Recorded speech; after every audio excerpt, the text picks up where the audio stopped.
እነሆ የዛሬ ትምህርታችን የሚሆነው ስለ ትክክለኛው የሰላት አሰጋገድ ይሆናል። አላህ Subhanahu Wa Ta'ala إن الصلاة كانت على المؤمنين كتابا موقوتا ይላል። የሰላትን ግዴታነት በማስመልከት ሰላት በአማኞች ላይ በጊዜ የተገደበና የተወሰነ ግዴታ አድርጎታል ይላል። እንግዲህ ሰላት ዋጅብ ነው ማለት ነው።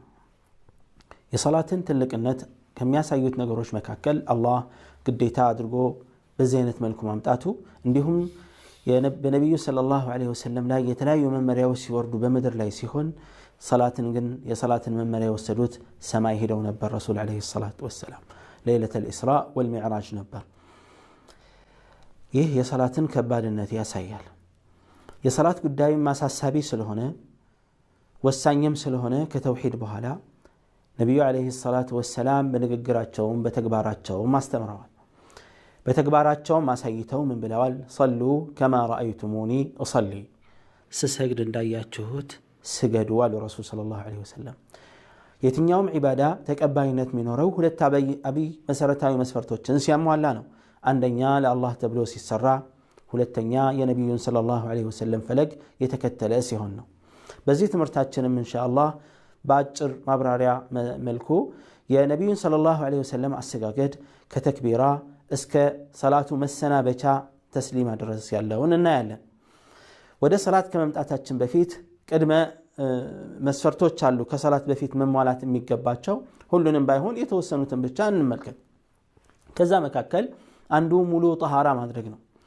ወደ ሰላት ሲመጣ ሙሉ ጣሃራ ያስፈልጋል። መታጠብ ግዴታ ከሆነበት አንድ ሰው ትጥበት ይፈጽማል። ከዛ በኋላ ለሰላት ውዱእ ጣሃራ ይደረጋል ሙሉ በሙሉ ማለት ነው።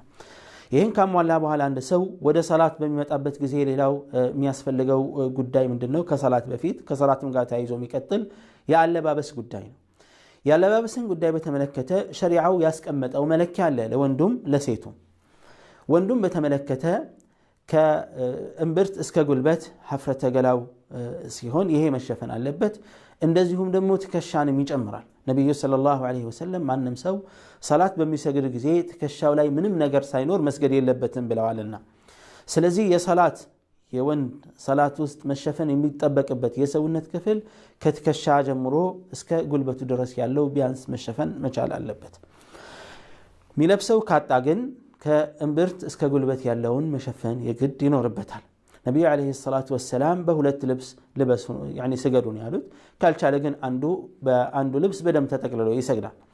ሴቷን በተመለከተ ከራስ ጸጉሯ ጀምሮ እስከ ታች እግሯ ድረስ መሸፈን ይኖርባታል።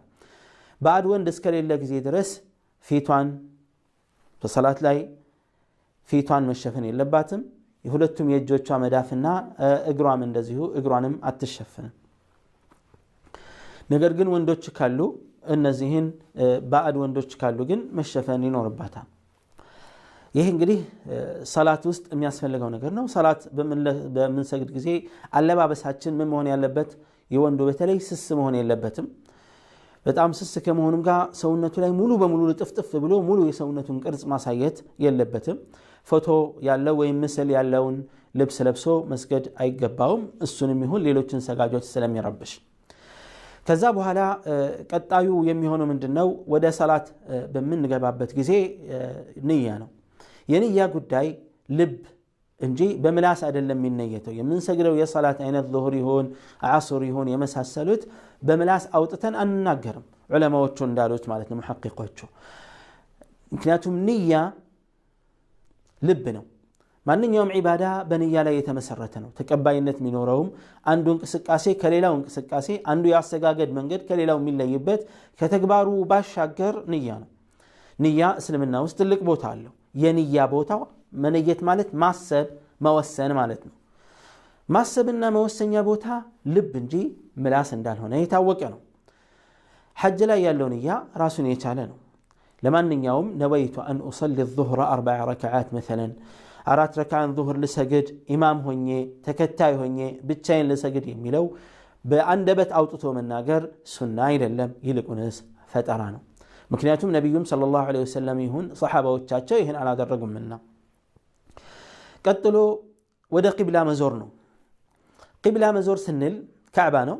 መካ የሚገኘው ካዕባ አካባቢ የሆነ ሰው ውስጥ ሐረም ውስጥ የሆነ ወደ ካዕባ ቀጥታ ፊቱን አዙሮ መስገድ ይኖርበታል በአራቱም አቅጣጫ ቢሆንም እንኳን ከካዕባ ውጭ ከሆነ እዛው መካ ክልል ሆኖ ከሐረም ውጭ ከሆነ ፊቱን ወደ ሐረም ዞሮ ይሰግዳል ከመካ ውጭ ከሆነ ወደ መካ ፊቱን በማዞር ይሰግዳል ከመካ ክልል ውጭ ያሉ አገሮች ሁሉ አቅጣጫቸውን ወደ መካ ያዞራሉ ማለት ነው ስለዚህ ያለው ሰፊ አቅጣጫ ይመለከታቸዋል ከዚህ ቀጥሎ ሱትራ ነው የሱትራ ጉዳይ በሰላት ላይ ወሳኝ ነው ምክንያቱም ሰላትን ውሻ ሴትና አህያ እንዳያቋርጠው ወይም ሌሎችም አካሎች እንዳያቋርጡት ሰዎች ትላልቅ ሰዎችም እንዳያቋርጡት መጋረጃና መከለያ ነው ሱትራ ቢያንስ አንድ ስንዝር ወይም ሁለት ስንዝር መሆን አለበት ከአንድ ስንዝር በታች መሆን የለበትም ከፍ ያለ ቦታ ወይንም ግድግዳ ወደ ግድግዳ ጠጋ ብለን እንቆማለን ሱትራ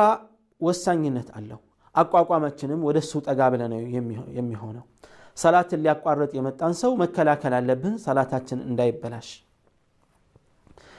ሱትራን ከተጠቀምን በኋላ ቀጥታ ወደ ሰላቱ ነው የምንገባው ወደ ሰላቱ ስንገባ በመጀመሪያ ደረጃ ያው የሰላት ማሰሪያ የሆነውን መግቢያ የሆነውን ተክቢራ እናደርጋለን ተክቢረቱል ኢህራም ይባላል ይህ ተክቢረቱል ኢህራም ማድረግ የሰላት የመጀመሪያው ክፍል ነው የሰላት የመጀመሪያው ወሳኙ ማዕዘን ነው እሱንም አላሁ አክበር ብለን ወደ ሰላት እንገባለን የምናነሳው አነሳስ ኖርማሊ እጃችንን ከትከሻችን ትይዩ አድርገን ወይም ደግሞ ከጆሮአችን ትይዩ አድርገን አላሁ አክበር እንላለን አላሁ አክበር በምንልበት ጊዜ የእጃችን አነሳስ ከተክቢራው ጋር አንድ ላይ መሆን ይችላል ቀድሞም ይችላል በኋላም ብናደርገው ችግር የለው ዋናው ይሄ የመግቢያ ተክቢራ የሰላት ዋና ማዕዘን ነው የመጀመሪያ ክፍል ነው ይሄን ተክቢራ ካልን ማውራት መብላት መንቀሳቀስ ሁሉ ይከለከላል